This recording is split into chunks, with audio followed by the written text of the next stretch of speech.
मेरे इस चैनल में आपका स्वागत है। मैं आप लोगों को वीडियो के माध्यम से गणित को बहुत आसान शब्दों में, बहुत आसान तरीके से समझाने का कोशिश करता हूँ। इसीलिए आप हमारे चैनल को सब्सक्राइब करें और गणित विषय का पूरा टॉपिक आप प्ले लिस्ट से जाके एक्सेस कर सकते हैं।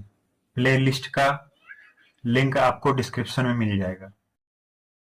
ग्राफीय विधि में जब हम लोग ग्राफ बनाते हैं तो हमारे पास मान लीजिए दो समीकरण दिया हुआ है, a1x plus b1y plus c1 is equal to 0 और दूसरा समीकरण मान लेते हैं a2x plus b2y plus c2 is equal to 0।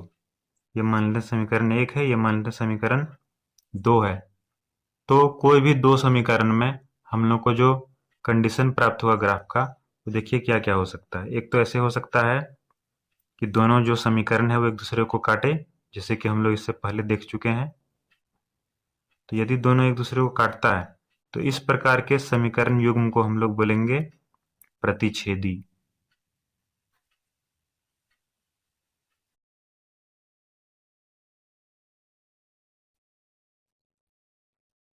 और इसमें यदि हम लोग गुणांकों की तुलना करेंगे तो हम पाएंगे कि a1 बाय a2 बराबर नहीं होगा b1 बाय b2 का। और इसको हम लोग, चूंकि इसका एक हल होगा, यहाँ पे देख सकते हैं एक ही बिंदु पे काटा इसलिए एक ही हल होगा, तो इसलिए इसको हम लोग बोल सकते हैं संगत। संगत यानी कि जिसका हल संभव है। दूसरा कंडीशन हो सकता है कि दोनों लाइन एक ही हो, यानी कि एक दूसरे पे दोनों लाइन हो, दोनों समीकरण का। तो इस प्रकार के दो समीकरणों को हम लोग बोलेंगे संपाती।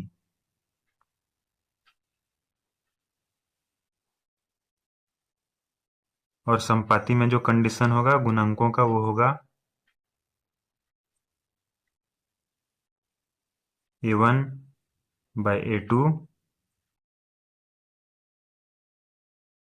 बराबर b1 बाय b2 बराबर c1 बाय c2। और चूंकि इसका भी अनेक हल है, जितना बिंदु कॉमन है सब हल है, तो और इसमें सभी बिंदु कॉमन है, इसीलिए यह भी संगत हुआ।